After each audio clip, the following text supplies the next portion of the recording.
Assalamualaikum, apa kabar semuanya? Semoga sehat selalu dan bahagia selalu ya.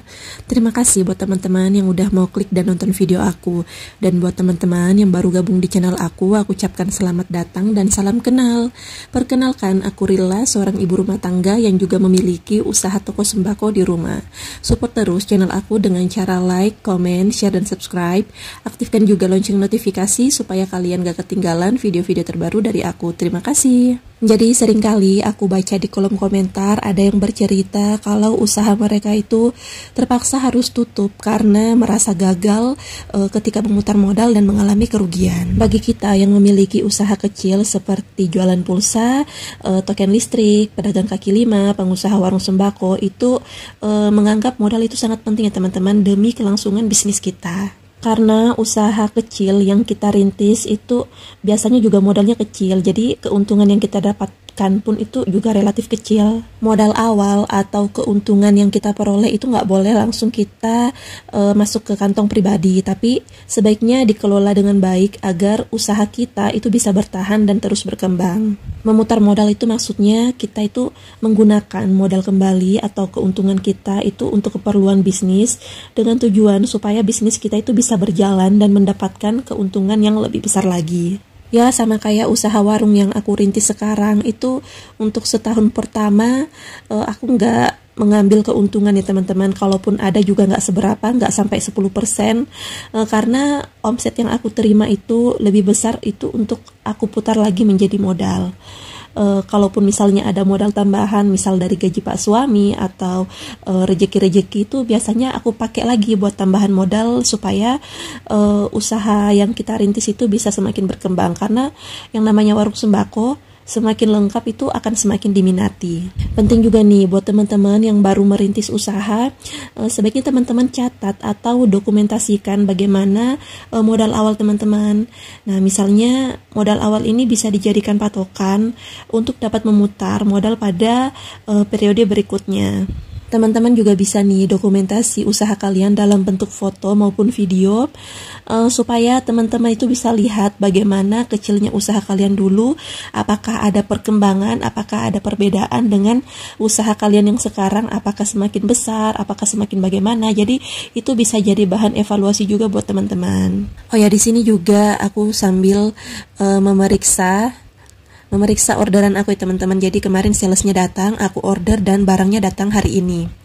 Aku cocokkan sama yang ada di invoice. Perlu banget ya teman-teman kalian mencocokkan seperti ini, karena biasanya ada juga tuh sales nakal yang mengurangi orderan kita, padahal kita udah bayar full tapi orderannya itu nggak lengkap.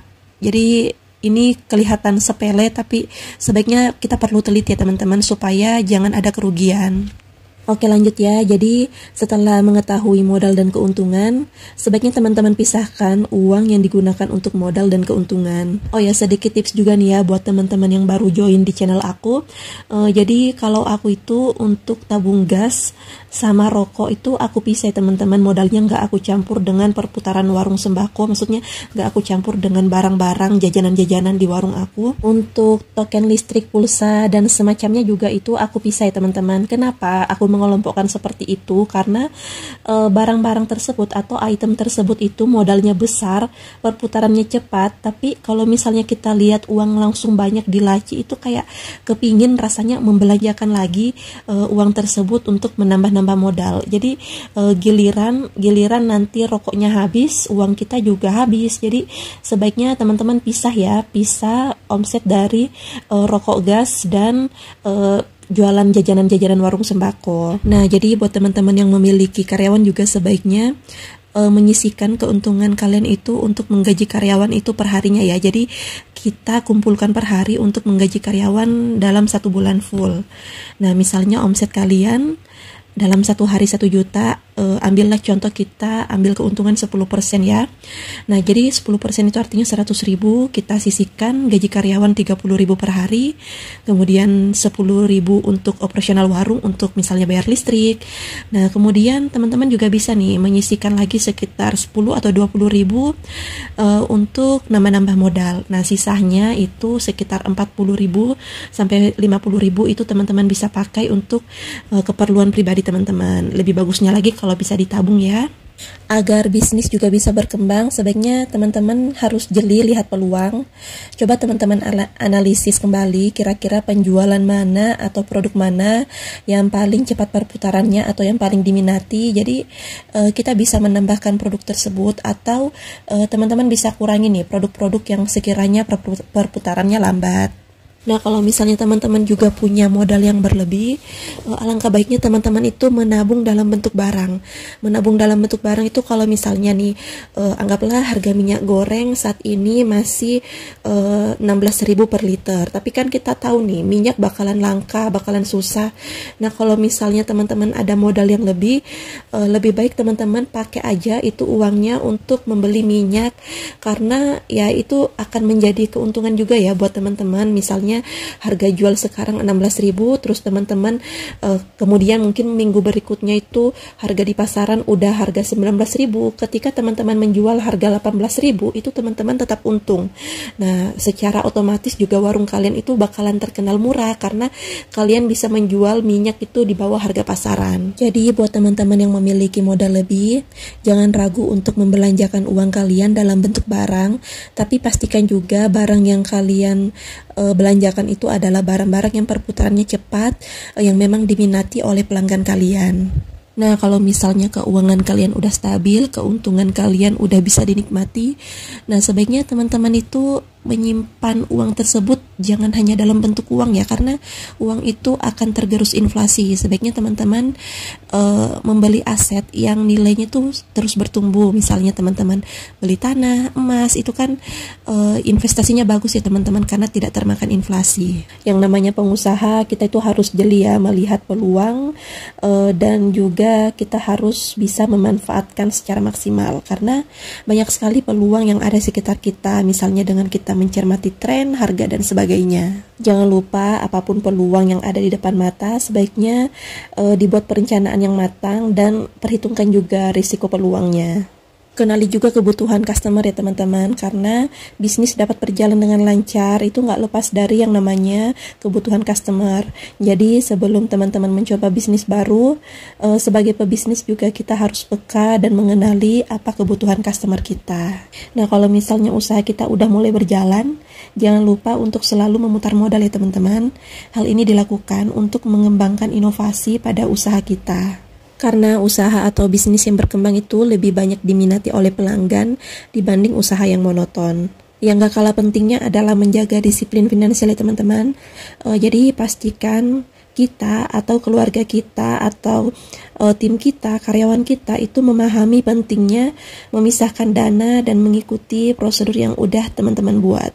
Karena dengan teman-teman memisahkan uang modal dan keuntungan dalam bisnis itu menurut aku merupakan cara cerdas untuk menjaga kesehatan finansial. Karena dengan seperti itu juga teman-teman bisa melacak usaha kalian seperti apa untuk menghindari masalah perpajakan dan segala macamnya ya teman-teman. Jadi perlu diingat ya teman-teman, kalau tindakan sederhana seperti ini itu akan berdampak besar pada keberhasilan usaha kalian. Ketika kita mampu memisahkan antara uang modal dan keuntungan bisnis dengan baik, itu akan mencerminkan profesionalisme kita dan tanggung jawab kita sebagai pemilik usaha. Oh ya, seringkali juga kita sebagai pengusaha kecil yang baru memulai bisnis, kita itu lebih sering melihat pesaing yang hanya membuat kita itu semakin tidak pernah puas dengan apa yang udah kita capai. Alhasil kita hanya sibuk melihat pesaing dan lupa untuk mengembangkan usaha kita sendiri.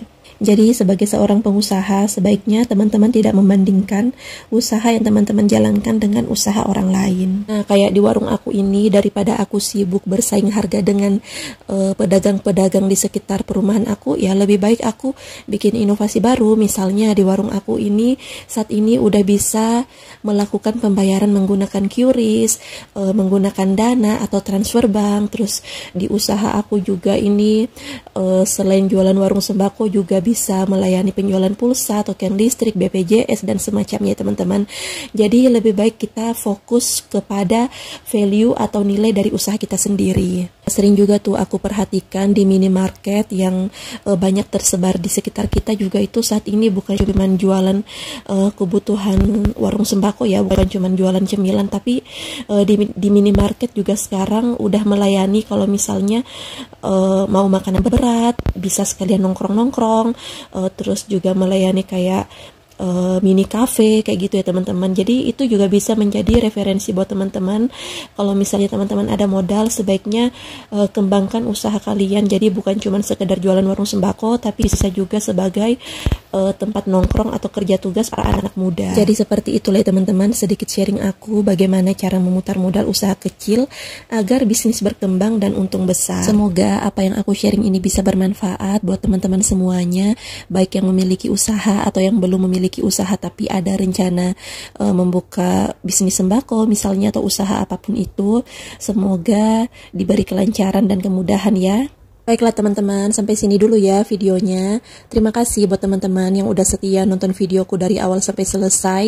Mohon maaf kalau misalnya aku ada salah kata dan perbuatan di video ini. Sampai jumpa di video berikutnya. Wassalamualaikum warahmatullahi wabarakatuh. Dah.